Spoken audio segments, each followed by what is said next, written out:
Dersimize başlayalım. 네, 여러분, 어, 살 안 찌는 치트키라는 혈당 관리라는 주제로 이제 준비를 했는데요. 여러분들 좀 다이어트를 좀 하고 싶다, 좀 살이 찐 게 고민이다 하시는 분 계세요? Bugünkü dersin konusu olarak kilo ne yaparsak kiloyu almayız ve kan şekerimizi nasıl kontrol altında tutarız konu başlıklı bir ders hazırladım sizler için. Peki kimler diyet yapıp kilosunu kontrol altına almak istiyor? 네. 이게 어느 정도 저희 한국도 마찬가지고 모든 분들이 이제, 모든 여성분들은 거의 다 이제 살 찌는 게 고민이실 거예요.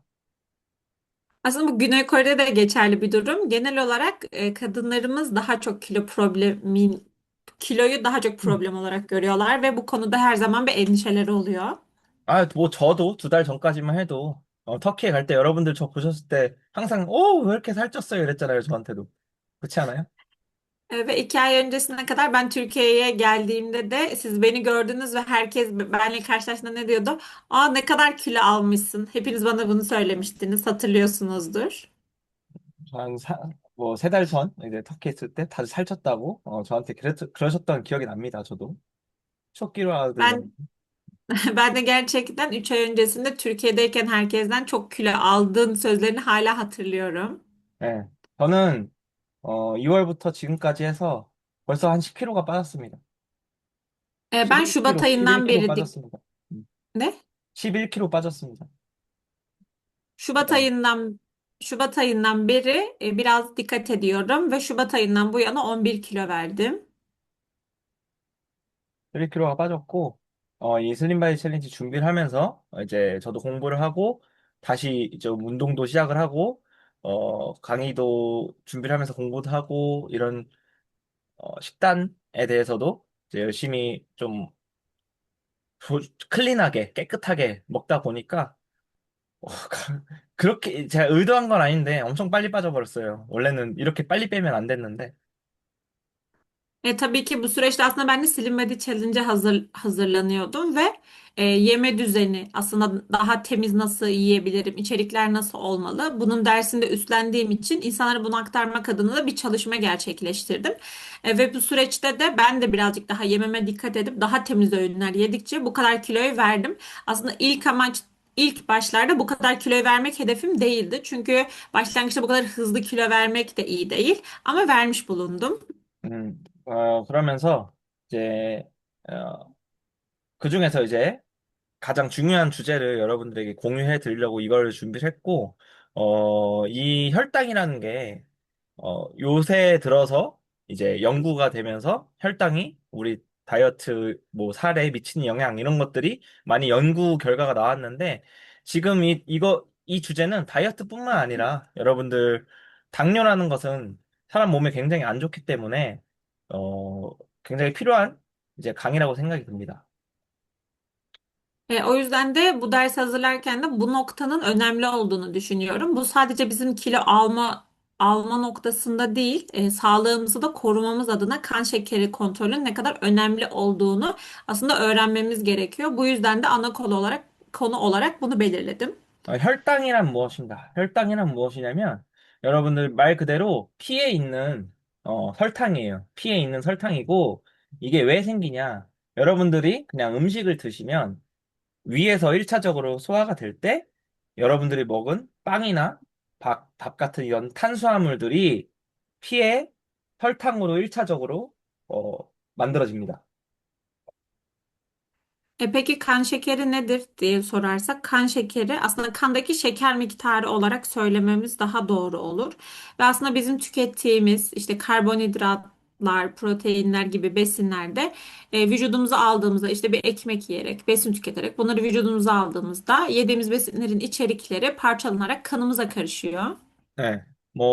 이제 음식을 먹으면 이 하얀색의 이 하얀 게 이제 설탕이라고 생각하세요. 설탕이라 생각하는데 이제 정상적인 거는 이제 어느 정도 적게 들어가 있는데 너무 피에 설탕이 없거나 하면 저혈당이고 또 너무 많다 하면 이제 고혈당이라고 하겠죠.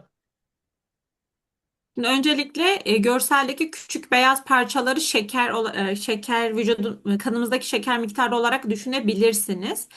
Çok düşük olduğunda, sayıca az olduğunda düşük kan şekeri, normalden de fazla bulunduğunda da yüksek kan şekeri olarak adlandırıyoruz. 여기까지 이해되세요? 간단한데 이해되시죠? 어. 밥을 Buraya kadar 먹으면 이게 피에 설탕이 된다. aslında buraya kadar anlattıklarım basittir. Umarım anlaşılıyordur. Yani biz besin tükettiğimizde kanımızda biriken şeker miktarını kan şekeri olarak ifade ediyoruz. 그 근데 PDF는 그 터키어 아니니까 사람들이 댓글 남고 있는데 PDF와 터키어가 아니라고요? 이거 터키어 아니야. 무슨 말인지 모르겠어. 터키어 아니야, 이거.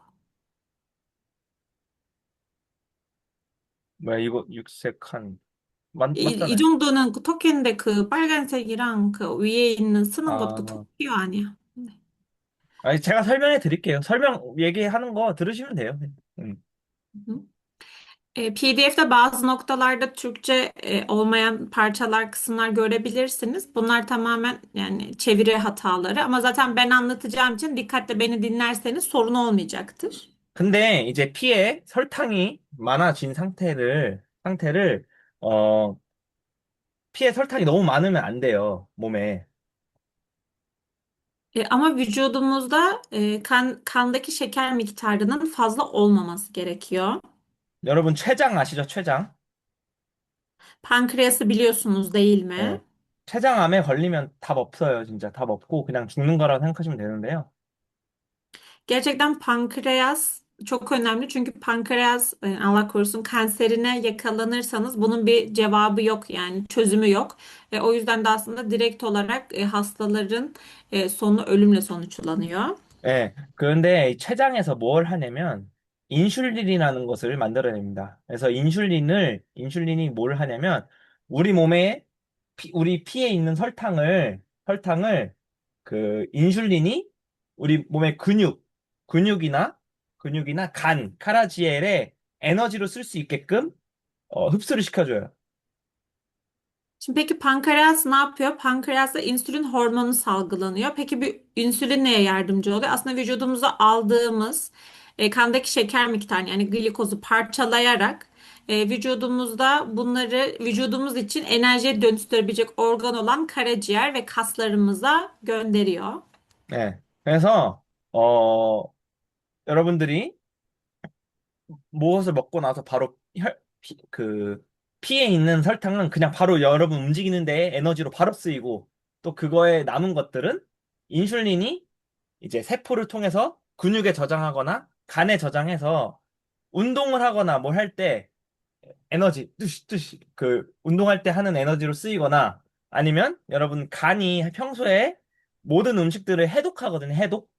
해독을 해서 이제 신장으로 보내서 그 오줌으로 독소를 배출하게 하는 거. 그러니까 간이 항상 이제 몸에 해독을 하는 역할을 해요. 그런 일을 할 수 있게끔 에너지로 만들어줍니다, 인슐린이. Bu şekilde insülin üretildikten sonra bu ya vücudumuzda enerjiye dönüşüyor demiştik ya bu dönüşen enerjiye biz hareket ettiğimizde hareket halindeyken enerjiyi harcıyoruz vücudumuzda kullanıyoruz ya da eğer fazla geldiyse bir miktarını harcadık ve diğer miktarını harcayamadıysak bu da karaciğerimizde ya da kaslarda depoya dönüşüyor daha sonra kullanabilmemiz için. Ve bu noktada da karaciğerde depo ediliyor mesela. Bu da daha sonra yine besinlerin parçalanmasında kullanılıyor. Ve bu besinlerin parçalanması daha sonrasında böbreklere iletiliyor ve fazla atıklarda zaten idrar yoluyla parçalanan fazlalıklar dışarıya atılıyor. 네. 거기에다가 이제 근육이랑 간에도 에너지를 저장할 수 있는 양이 제한이 돼 있죠. 그렇기 때문에, 그러고 또 남은 포도당은 또 이제 지방으로 인슐린이 바꿔주고, 지방은 이제 배에 쉽게 갑니다, 배에. Ve yeterli miktar aslında karaciğerimizde ve kaslarımızda da insülinin birikme miktarının da belirli bir sınırı var. O yüzden de hepsi karaciğerimizde depolanmıyor ya da kaslarımızda depolanmıyor. Eğer bu vücudumuzda fazlaysa da vücut yağına dönüşüyor ve vücut yağı da aslında göbek olarak ortaya çıkıyor diyebiliriz. 그래서 여기서 일단은 답이 나오죠. 여러분들이 활동하는 거 이상으로 이제 타틀러나 이런 밥을 많이 드시면 그 근육과 간에 가지 못하고 남은 것들은 다 이제 지방으로 간다. Aslında burada da mesela sorularımızdan, aklımıza takılan sorulardan birinin cevabına ulaşabiliyoruz.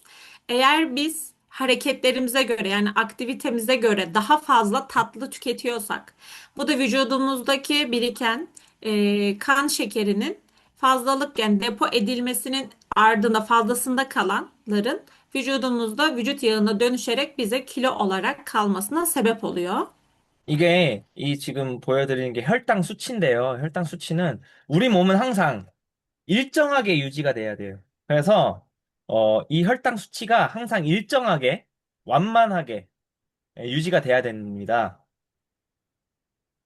Şimdi bu görseldekilere biz kan şekeri spike'ları diyoruz. Yani çıkış inişler buradaki diyagramı takip edebilirsiniz. Normalde yukarıdaki ya şu an görsel için aldığı sarı şekilde olması gerekiyor. Yani çok fazla arasında fark olmamalı inişlerin ve çıkışların. 200 이상 넘어가면 이제 당뇨라고 생각하시면 됩니다.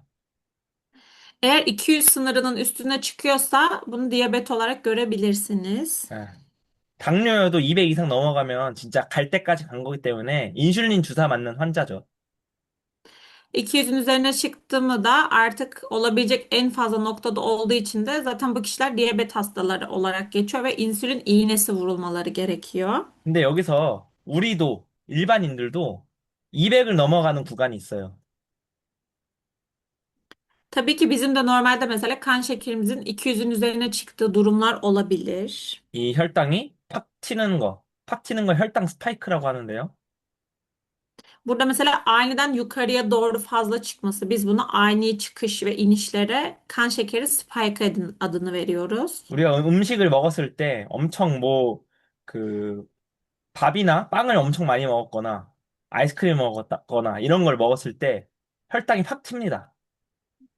Mesela ekmek yediğimizde, yemek yerken ya da mesela tatlı yani dondurma tarzı bir besin tükettiğimizde çok fazla kan şekeri birden fırlıyor aslında. 그러면 혈당이 높아지면 이 췌장에서 판케라? 뭐였지? 췌장에서, Pankreas.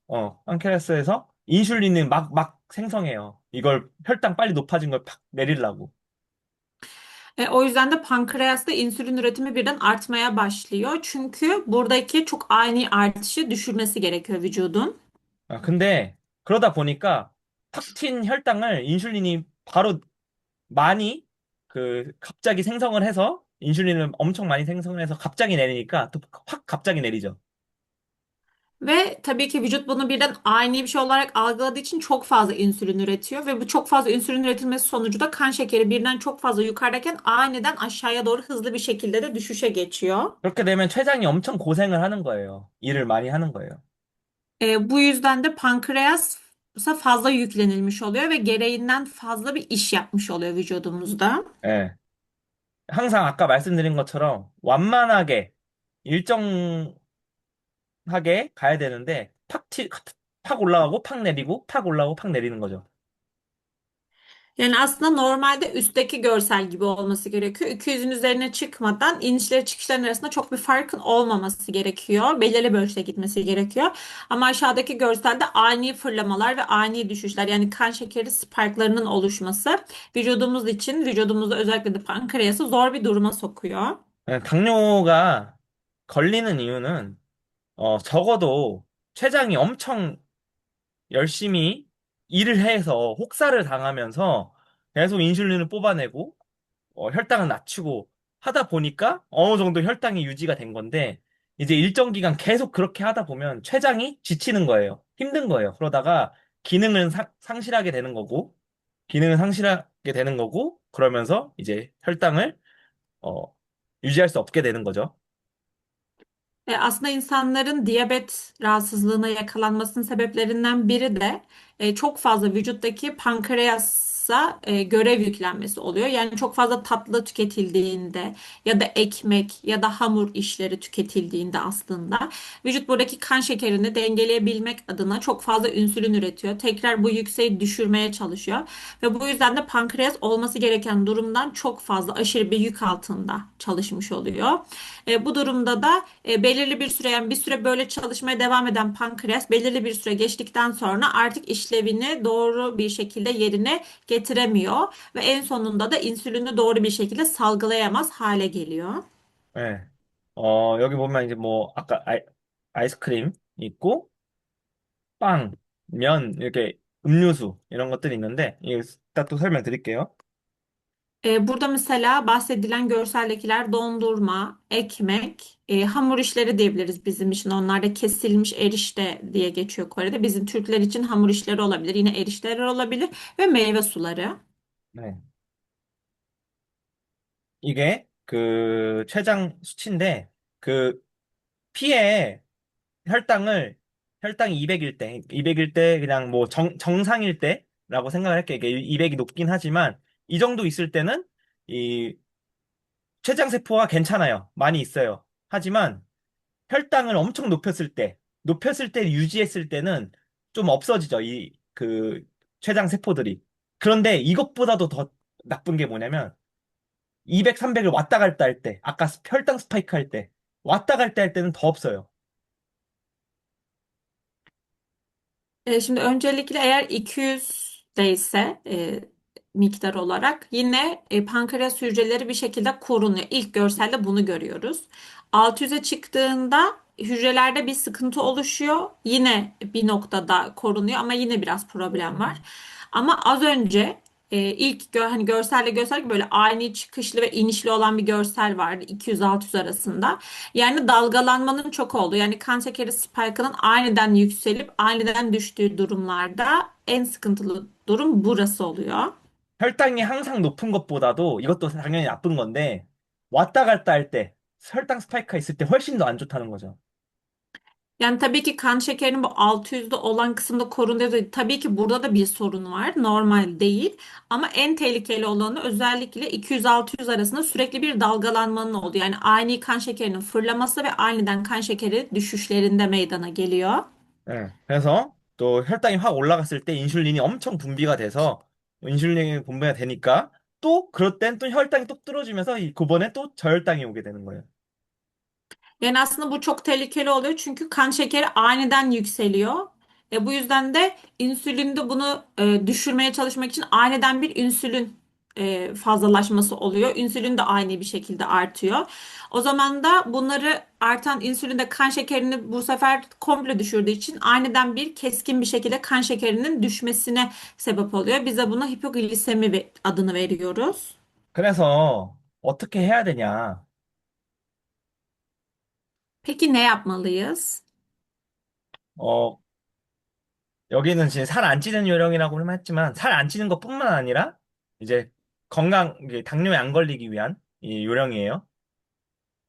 Şimdi burada biz tabii ki hani kilo almamanın yolları diyoruz ama burada en önemli noktalardan biri de bizim sağlığımızı korumamız. Yani kan şekerimizi dengede tutmak. 제일 중요한 거는 혈당 스파이크를 막자는 겁니다.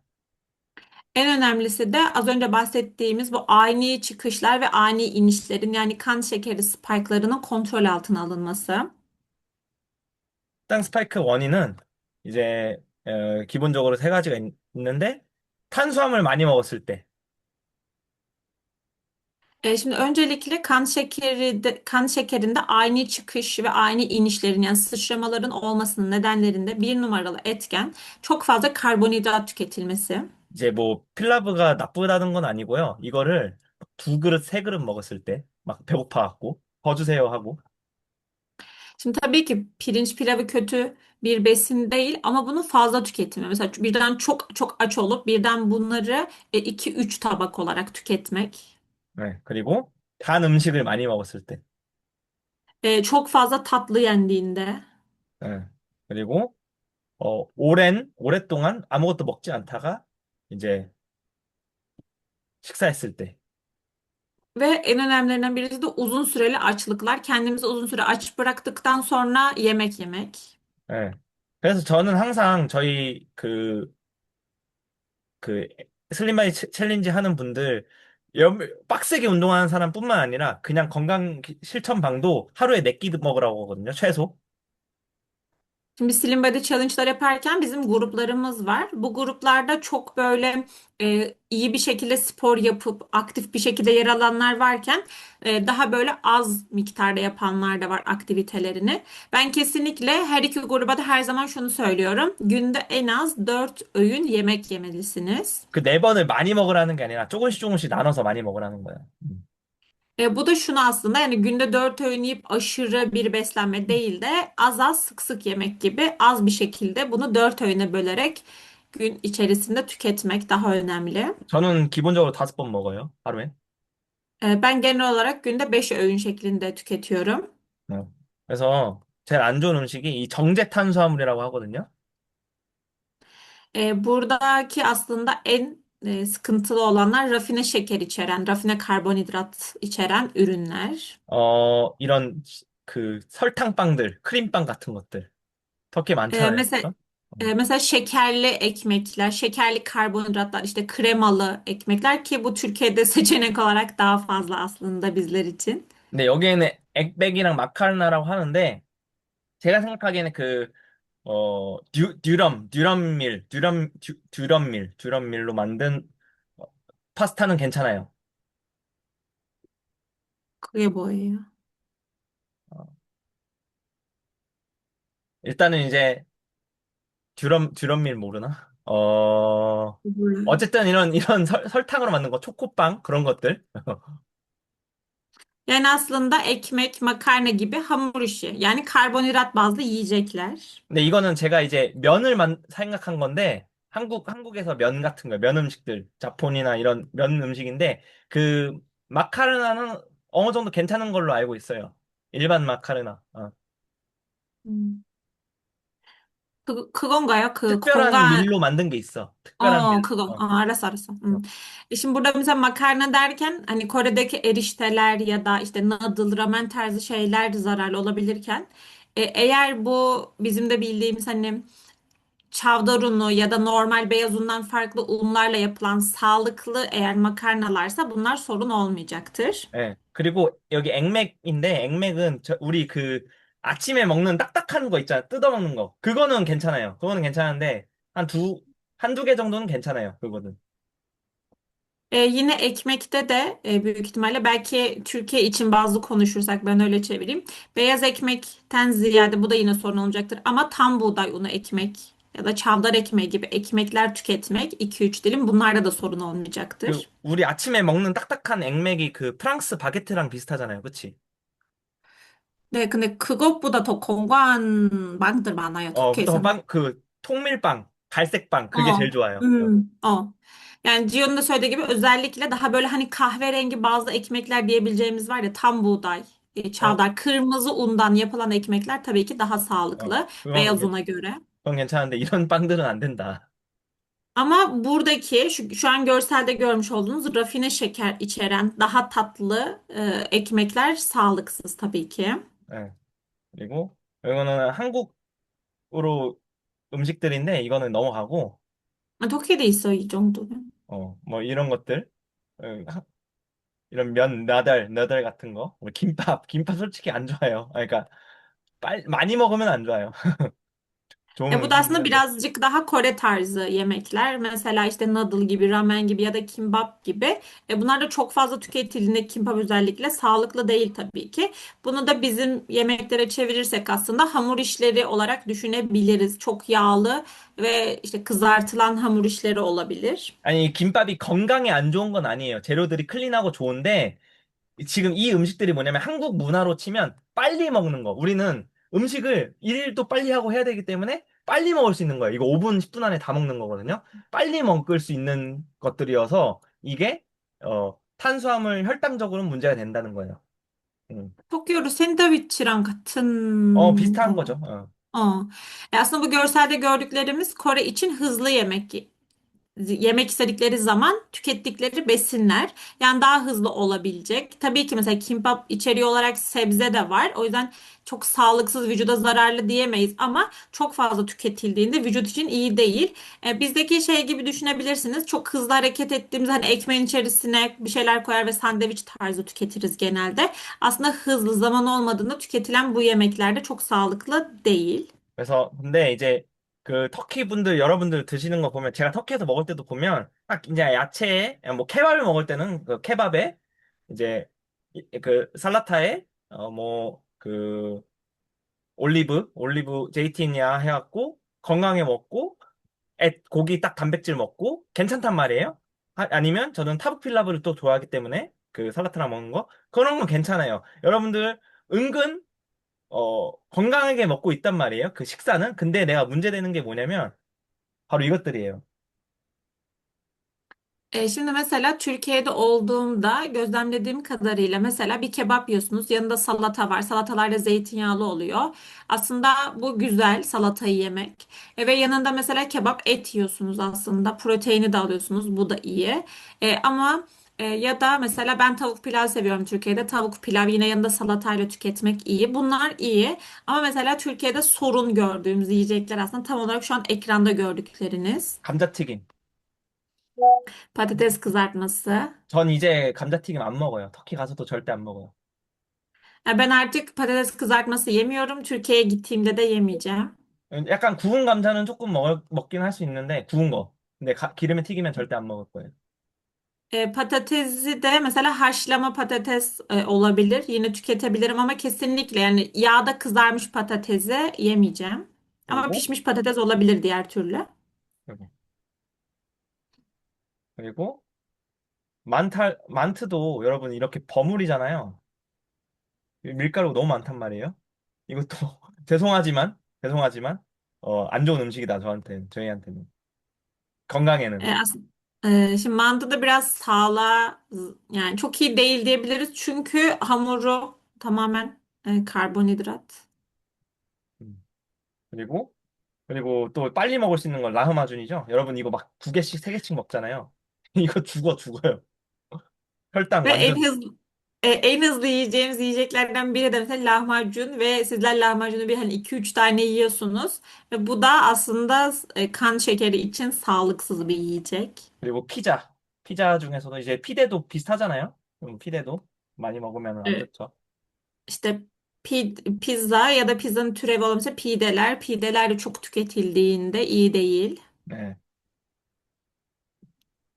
근데 뭐 피데 정도는 일주일에 두 번 정도는 저는 먹긴 할 거예요. 근데 이제 감자 감자 그리고 이거 라마준 이런 건 안 먹을 거예요. Ama 혈당 스파이크 mesela ben ne? 혈당 스파이크 팍 튀어요. 이거 먹으면. Ben de mesela Türkiye'de olduğumda tabii ki belki haftada hani iki kere falan pide yiyebilirim ama kesinlikle patates kızartması ve lahmacun yemeyeceğim. 네. 어? 제일 안 좋은 것도 여러분. 이제 제가 계속 그러면 터키 문화식으로 생각을 하다 보면 일단 음식은 이렇고 여러분들 이제 가족들도 잘 모이는 문화, 손님 초대 문화인 것도 잘 알고 있어요. 그러다 보니까 어떻게 해요? 올 때마다 차이에 이제 타틀로 준단 말이에요. 여러분들 이거 많이 드신단 말이에요. 그 로쿰이든 그 바클라바든 논둘마든 뭐 이거든 카이막이든 카이막도 카이막 자체는 문제가 있는데 아닌데 꿀을 드시잖아요. 꿀. 이것들이에요, 이것들. 음. 내가 생각해 보니까 터키 사람들 음식이 내가 먹는 음식들은 괜찮은데 제가 이제 타트르를 잘 안 먹잖아요. 근데 터키 사람들 왜 이렇게 좀 뚱뚱한 사람들이 많을까 생각해 보니까 다 이거야. 다 이거예요, 이거. 여러분들 Aslında 그냥 Türkiye'de 막 초대해서 손님들 앉아서 차이랑 먹는 거. 그 문화 때문에 이거 먹는 거. Aslında Türkiye'deki en büyük problemlerden biri tatlılar. Ee, Yani ben mesela hep şey düşünüyordum. Aslında Türklerin yediği yemeklere bakıldığında işte salata da yiyorlar, işte proteini de alıyorlar. Çok güzel ama en büyük problem tatlı. Aslında Türkler kültürleri gereği akşam oturmaları, ailece oturmaya da misafirlerin gelmesi çok yaygın bir kültür. Ve bu da her zaman çayın yanında bir tatlı servis edilmesini öngörüyor. İşte lokumlar, baklavalar, işte tulumba mesela. Şimdi kaymak da belki sorun değil ama kaymağın üzerine dökülen bal mesela. Ben hep düşünüyordum mesela Türkler bu kadar hani salatada tüketiyorlar. Güzel yemekleri, sağlıklı bir bakımdan da. Bu yemekleri yiyorlar ama neden kilolular, göbekleri bu kadar çok? Asıl sorun bu tatlılar, şerbetli tatlılar. 이게 제가 여러분들 문화를 욕하는 것도 아니고 그러기도 싫은데 진짜 한두 개 정도는 드셔도 되지만 드시라고 하겠지만 근데 하나 한두 개만 먹어요? 아니잖아요. 한 번 먹으면 막 세네 개 다 먹잖아요. 커피랑 막 해갖고 이게 되니까 문제가 되는 거예요. 혈당 스파이크 팍 오르고 혈당 당뇨도 많은 게 이 이유예요. 어르신들. Aslında ben mesela kesinlikle hani Türk kültürüne kötü bir şey söylemek istemiyorum bu noktada ama mesela bir tane yeseniz hadi iki tane yeseniz sorun değil ama bir başladınız mı devamı geliyor işte kahvenin yanında çayın yanında çok fazla tüketiliyor. Özellikle yaşı da orta yaşın üzerindeki kişilerde de daha büyük bir sorun. Yani bu da bunların tüketilmesi de kan şekerinin ani sıçramasına yükselmesine sebep oluyor. 네. 근데 사실은 혈당이 올라가는 것 자체는 나쁜 건 아니에요. 나쁜 건 아니에요. 왜냐면 모든 음식이 우리 들어오면 혈당은 올라가게 돼 있는데요. 내가 아까 계속 반복해서 말씀드리는 건 뭐냐면 스파이크 확 오르는 걸 방지해야 된다. Şimdi aslında tabii ki biz vücudumuzdaki kan şekerinin yükselmesi sorun değil. Çünkü biz besin tükettiğimizde illaki vücudumuzdaki kan şekerinin yükselmesi doğal bir şey. Ama asıl sorun bahsettiğimiz normalin üstünde bir sıçrama. Yani o az önce kan şekeri spike'ı dediğimiz ani sıçramalar birden çok fazla yukarıya çıkması ve bunun aniden düşüş yaşaması. 예. 음식의 구성성분 보면 음식의 종류를 보면 알 수 있겠죠? Tabii ki burada mesela biz yemeğin içeriklerini yemeklere bakarak bilebiliriz. 그리고 섭취 속도 아까 빨리 먹는 거. Sorunlarda mesela biri de hızlı tüketmek, yemekleri çok hızlı yemek. 그리고 순서가 있어요, 순서. 중요한 게. Ve aslında en önemli şey yemekleri tüketirken bu besin içeriklerini hangi tüketim sırasına göre yememiz gerektiği. 여기서 이제 그 터키에도 있는 음식들이 있죠. 근데 여러분 제일 좋은 거는 무조건 해산물이에요. Burada mesela Türkiye'de de olan bazı yiyecekler görüyorsunuz. Mesela deniz ürünleri, Türklerin de sevdikleri, en çok sevdikleri hatta. 이제 좀 사시미 이런 거 잘 못 드시잖아요, 터키 분들. 근데 어쩔 수 없어요. 해산물이 제일 좋아요. 운동하는 분들이나 이제 모든 사람들한테. Aslında deniz ürünleri çok sağlıklı. Tabii ki buradaki sashimi yani çiğ balık Türkler tarafından çok tüketilmiyor ama deniz ürünleri gerçekten sağlıklı. 그리고 이즈가라 타북 최고. ızgara tavuk yine sağlıklı. 필리치 Piliç. 최고고. 햄버거는 또 은근 괜찮아요. 소고기로 만든 건. 근데 여기서 만약에 감자튀김이랑 콜라가 섞인다. 그럼 바로 그냥 행복하자로 가는 거고. Şimdi mesela hamburger aslında düşünülenin aksine çok çok iyi olmasa da çok çok kötü bir yiyecek de değil. Ama eğer hamburgeri normal yani içindeki iyi bir etle, kırmızı etle tüketilirse hamburger sağlıklı. Ama eğer yanında işte bol patates kızartması ve bol soslarla birlikte tüketiyorsanız da diyet falan hak getire ben mutlu olmak istiyorum kategorisine giriyor. 예. 그리고 그 파스타도 좋은데 이제 오일로 만든 거. 알리오 올리오 파스타나 이제 토마토 파스타는 괜찮아요. 근데 여기서 크림이 들어가면 좀 안 좋고. Şimdi mesela makarnalarda da böyle zeytinyağlı makarna ya da domates soslu bir makarna yapıyorsak yine tüketilmesinde çok problem yok ama makarnanın içerisinde krema gibi daha yoğun içerikli bir içerik giriyorsa dikkat edilmesi gereken besin kategorisine giriyor. 네, 그리고 한국에는 이제 양념치킨이라고 있는데 여기 소스루터북이라고 있는데 여러분들 평소에 섞여서 먹는 그런 그냥 소스에 있는 구운 거 말고 튀긴 치킨, 양념치킨이라고 이제 뭐 한국 코레 엠맥에 있는 거 있는데 여러분들 그거를 먹을 기회는 많이 없으니까 괜찮고 코카레치, 이거 곱창, 피자 이런 것들 안 좋아요. Şimdi mesela bu soslu tavuk Türkiye'de yok. Aslında Kore'nin kültüründe olan bir tavuk. Yani kızartıldıktan sonra böyle daha soslara batırılan bir tavuk. Aslında bu Türkiye'de olmadığı için bir yandan şanslısınız. Ama Türkiye'de de bunu yerini tutabilecek işte kokoreç tarzı kızartılmış yağlı olan var. Ya da pizzalar mesela. Bunlar diyet için, sağlık için iyi değil çok. 예, 그렇고. 그래서 음식 종류를 일단 봐야 되고, 그래서 혈당 스파이크를 잡는 법. 이 세 가지를 제가 말씀드리면요. O yüzden de özellikle yani yemek tüketirken bir besinin içeriklerini kontrol etmek. Diğerinde ise kan şekerinin aynı sıçramalarını, aynı yükselmelerini kontrol etme yollarından bir tanesi de sırası. 예. 좀 많이 먹었다 싶을 때 아니면 여러분들 이제 저녁에 차이 타임 했을 때 타틀을 먹고 나서 이제 좀 졸리잖아요. 그게 이제 전형적인 이제 그 혈당 스파이크 증상이에요. Aslında mesela yemek yedikten sonra özellikle de fazla yedikten sonra ya da böyle tam hani biz yemekten sonra çay içiyoruz çayla birlikte mesela gelen bir böyle uyku oluyor, bir uyuşukluk oluyor. Aslında bunun sebebi kan şekerimizin yükselmesinden kaynaklanıyor. 그래서 한 가지는 이제 거꾸로 식사법인데 여러분들 원래 먹는 식사법인 것 같아요. 한국으로 치면 이제 거꾸로인데 여러분들 원래 이제 그 살라타 먹고 하는 걸로는 알고 있거든요. 근데 이제 어쨌든 순서가 이거다. 야채 먹고 프로틴 고기 먹고 이제 지방도 조금 필요해요. 지방 먹고 그 다음에 이제 쌀을 먹는 거. 토끼는 먼저 국이랑 샐러드는 같이 먹는데, 그러니까 샐러드 먼저 먹으라고. 응. evet. Özellikle mesela burada ters yeme yöntemi diye yazdık biz bunu. Bu belki Koreliler için aslında ters yeme olabilir ama Türkler için aslında çok da ters değil.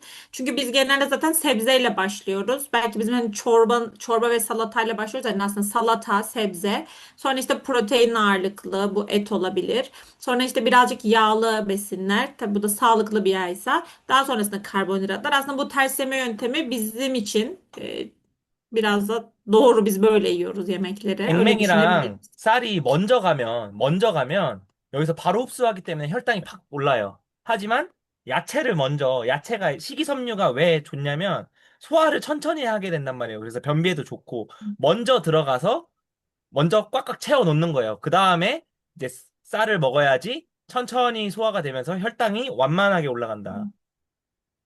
Çünkü öncelikle mesela ilk başladığımızda karbonhidratla başlarsak işte pilav, ekmek gibi şeyler tükettiğimizde birden vücudumuza aldığımız için hızlı bir sindirime uğrayacak.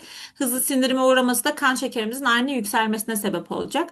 Ama öncelikle ilk yemek yerken sebze yiyerek başlarsak sebze öncelikle dolduracak oradaki bağırsakları ve bu da aslında sindirimin yavaşlamasına daha sonrasında pilav yediğimizde bunun daha yavaş yavaş sindirilmesine kan şekerinin aynı sıçramamasına hatta kabızlık gibi problemlere de çözüm olacaktır. 네. 그래서 항상 야채를 먼저 먹고 이제 탄수화물을 마지막으로 먹어야지 마지막 먹으면 혈당 조절이 개선이 된다. Yani o yüzden karbonhidratı en son tüketmek kan şekerini kontrol altına alacaktır. 네. 그래서 제가 그동안 이제 뭐 먹은 제 식사는 항상 저도 어, 야채를 먼저 항상 먹어요.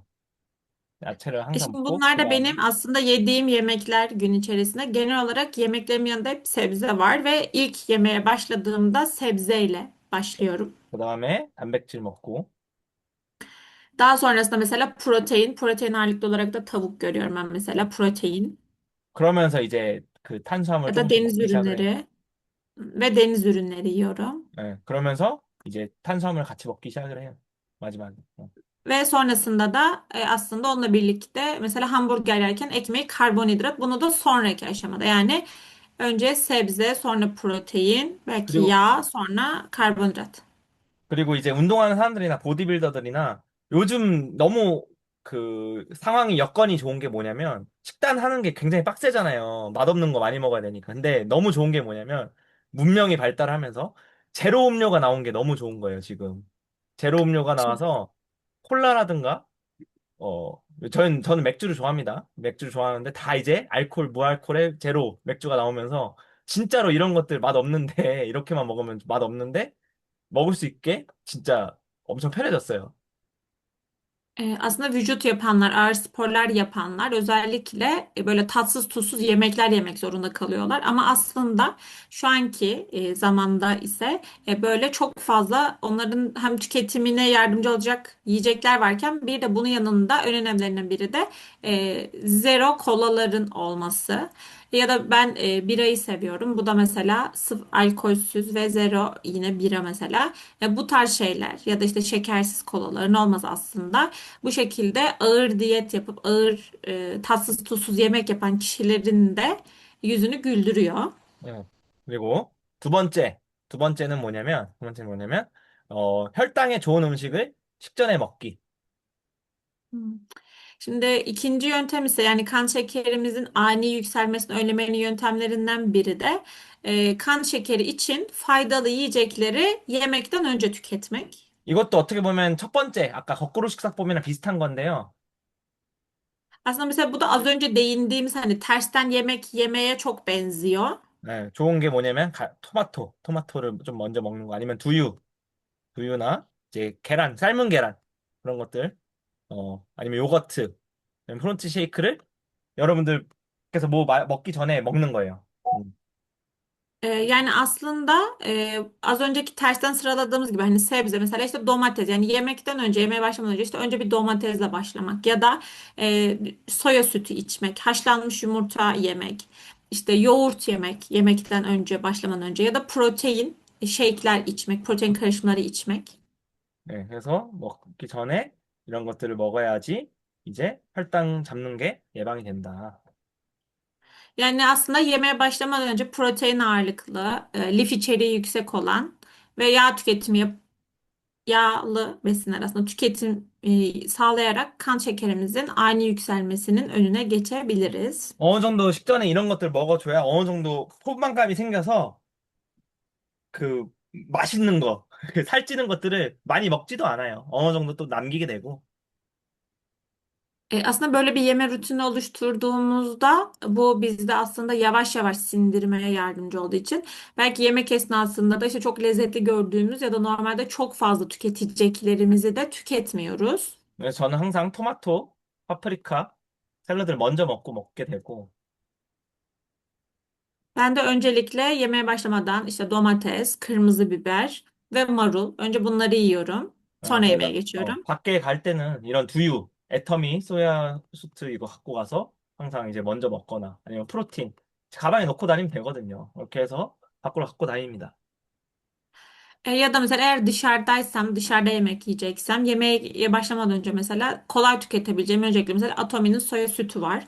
Bunu mesela çantama atıyorum ya da protein tozu var, shake oluyor daha sonrasında. Bunları mesela çantama atıp dışarıda yemek yiyeceksem yemekten önce bunları tüketiyorum. 요거트도 엄청 좋아요. Yine yoğurdu da seviyorum. 네, 요거트도 엄청 좋아하고. 그리고 세 번째, 이건 좀 약간 그 사후 대처예요. 사고 치고 나서 대처하는 방향인데 과식을 했거나 아니면 뭘 먹었을 때 직후에 걷는 거예요. Şimdi bu da aslında kan şekerinin ani artışının önleme yöntemlerinden biri ama bu aslında şöyle düşünebilirsin hani yani bunu yaptık mesela işte abur cubur bir şeyler yedik. Bunu yaptıktan sonra yani böyle normalin dışına çıktığımızda direkt olarak yapabileceğimiz bir aktivite. 예. 이게 어느 정도 이렇게 밥을 먹고 30분 후에 움직여야 된다 하는데 그거 전혀 상관없는 말이고 숟가락 포크 넣자마자 바로 한 20, 최소 20분은 걸어 주셔라. 산책 다녀오셔라. 근데 제가 알기로는 여러분들 식사하고 안 걷거든요. Mesela genelde şöyle bir algı var işte yemek yedikten 30 dakika sonra hareket edin. Hayır, direkt olarak elinizdeki kaşığı masaya bıraktıktan sonra hemen bir 20 dakika yürüyüş yapabilirsiniz. Ama bildiğim üzere çok fazla yürümüyorsunuz yemekten sonra. 그리고 근데 비가 오거나 뭐 걷는 게 안 된다. 그럼 스쿼트라도 집에서 하라는 거예요. 이거 20번 하는데 1분도 안 걸리거든요. 그러면 20분 나눠서 5번 하면서 100회 하는데 5분, 10분도 안 걸려요. 집에서 그냥 할 수 있어요. Ya da mesela hava durumu kötü dışarıya çıkamayacak durumdaysam da mesela 5 set 20 tane squat yapabilirim. Bu da mesela 100 tane yapıyor ki bu da 5-10 dakikanızı bile almayacaktır. 네. 그냥 TV 보시면서 하면 돼요. Ya mesela televizyonu izlerken bile televizyonun karşısında bile otur kalk yapabilirsiniz. 그래서 아까 이제 혈당, 당뇨병의 원인, 아까 뭐 과도한 당섭치, 아까 우리 그 타틀르 디저트 많이 먹는 거, 그리고 불규칙한 생활 패턴, 그 막 굶고 나중에 많이 먹고 그런 것들 다 이거예요. 예. Aslında diyabetin çevresel nedenleri az önce bahsettiğim şey tatlı tüketimi. Tatlıyı çok fazla tüketmek ve aktivitelerin az olması, az egzersiz yapmak. 에헤. 그리고 이런 것들이 지속되면 아까 그 췌장이 엄청 고생을 하면서 기능을 상실하게 되면서 당뇨에 걸리는 겁니다. Çünkü bunlar olduğunda da aslında pankreas gereğinden fazla çalışıp yoruluyor ve daha sonraki süreçte de bu yorulduğu için de insülini sağlıklı bir şekilde üretemiyor. 네. 제일 안 좋은 거 최악입니다. 최악 아이스크림. En kötüsü dondurma. 최악입니다. En 엔쿠트입니다. kötüsü unutmayın. 그리고 어 아까 제가 말씀 안 드렸는데 음료수도 안 돼요. 음료수도 안 좋아요, 엄청. 음료수 여러분들 이제 복숭아 주스, 뭐 오렌지 주스 이런 거 많이 드시잖아요. 그거 다 혈당 당덩어리입니다. 예, 우리도 이제 주스나 뭐 식혜나 이런 것들이 많은데 우리는 제로로 거의 다 많이 나오고 있어요. 제로도. 그래서 제로를 먹는 게 가장 좋고요. 저보고 이제 여러분들 막 탄산음료 많이 먹는다, 나라리라 그러시는데 그냥 건강해 보이는 과일 주스 그것도 다 혈당 스파이크 그겁니다. 여러분들. 무조건 제로 드세요. 네. Az önce bahsedecektim, bahsetmedik ama meyve sularda yine çok kötü. Çünkü meyve suları da içmek, mesela portakal suyu, şeftali suyu, şeker çünkü. Ve bunu birden içtiğinizde kan şekerinizde ani bir yükselmeye sebep oluyor. Bu yüzden kesinlikle içmememiz gerekiyor. Tabii ki bunların hepsinin artık şekersiz, zero versiyonları var. Bunları tüketmek olabilir. Mesela ben Türkiye'deyken genelde böyle gazlı içecekler içtiğimde herkes bana çok zararlı, çok kötü şeylerle besleniyorsun diyordu. Ama yani bizim bildiğimiz o meyve suyları tüketmek de sağlıksız. Çünkü kan şekerini direkt arttırıyor. 저는 이제 뭐 2달 동안 거의 제로만 먹고 있고 저는 10kg 빠졌어요. 몸도 엄청 건강에 좋고. Ben gerçekten şu anda 2 aydır sadece zero olan içecekleri içiyorum ve hani 10 kilo, 11 kilo verdim. 네. 그리고 그래서 그 중에서 이제 애텀에 있는 제품 중에서 이제 가장 좋은 거 혈당 관리랑 당뇨랑 이제 디에트에도 좋은 게 가장 좋은 거 노니 그리고 이제 푸엘 차이 그리고 유산균 오메가 6가 될 수 있겠죠? 음. Türkiye'de kan şekeri ve diyabet için tüketebileceğimiz takviye gıdalar noni, probiyotik, omega 3, 푸엘 차이랑 pür tea, pür 네. çay. 스피루리나도 좋다. Spirulina da olur. 네. 논이 제일 좋다. En iyisi noni. 네. 이렇게 있는 거. 그리고 또 이제 한국에 저희는 혈당을 또 잡는 제품이 있어요. 그중에 이제 2가지가 있는데 이거는 터키엔 없긴 하지만 저희는 이제 슬림바이 챌린지 하는 분들이나 모든 분들이 이걸 다 드시고 계십니다. 저도 이제 먹고 Bu da şu an Türkiye'de bulunmayan ama Kore'de bulunan bir ürün. Şu anda Slim Body Challenge yapan herkes ve ben de bunu tüketiyoruz. 저희 아버지도 당뇨신데 이거 무조건 드시고요. Benim babam da diyabet hastası. O da bu takviyeci gıdayı tüketiyor. 예, 그래서 이 여주 추출물이라는 건데 이게 이제 당연히 혈당을 낮추는데 이제 인체 시험 결과가 있고 Yine kan şekerini düşürdüğüne dair yapılan bilimsel araştırmaların sonuçları da var. 그리고 두 번째는 또 바나바 홍삼이라고 바나바라고 또 이제 두 번째 제품이 또 있고 혈당을 낮춰주는 Yine kan şekerini kontrol altına alan, düşüren panana kırmızı cinse, 바나바 panaba kırmızı çi- 잠깐만. Panaba kırmızı ginseng adını verdiğimiz bir takviyeci gıda da var. Bu da Türkiye'de yok. 네, 하지만 뭐 한 번씩 가져갈 수는 있죠, 제가. Ama tabii ki daha sonrasında ben Türkiye'ye geldiğimde sizler için getirebilirim. 근데 이제 그래서 강의 내용 중에 가장 중요한 게 뭐냐 3가지. 그러니까 3가지 그 혈당 스파이크 잡는 것 중에 이제 채소, 단백질, 지방, 탄수화물 순서로 먹는 거. 번째. Kan şekerini kontrol altına almanın yollarından biri işte ters yeme yöntemi dediğimiz sebze, protein, yağ, karbonhidrat şeklinde tüketmek.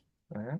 그리고 두 번째는 이제 그 좀 과식을 하기 전이나 좀 나쁜 거들 먹기 전에 무조건 i제 혈당에 좋은 음식 먹는 거.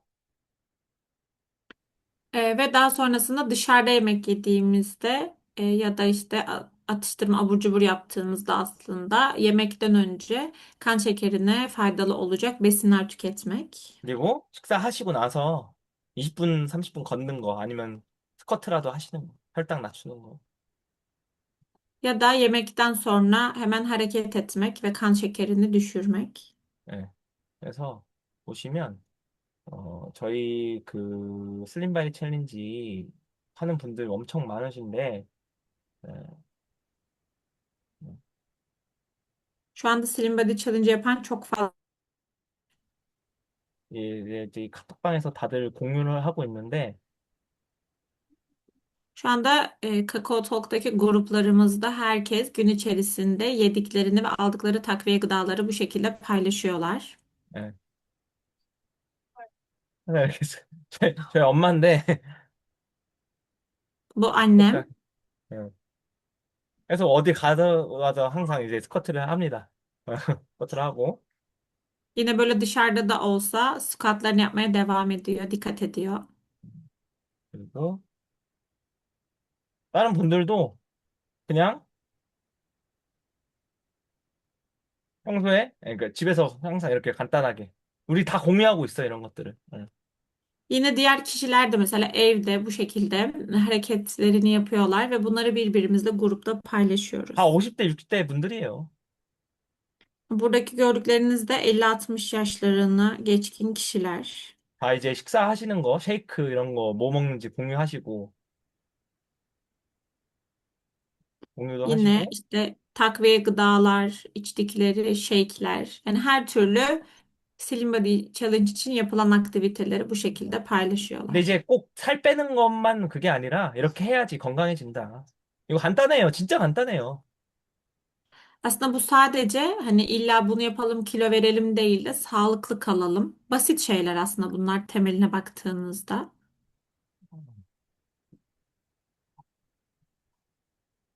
어느 분은 그 지하철역에서도 막 그 짬넷을 하셨는데.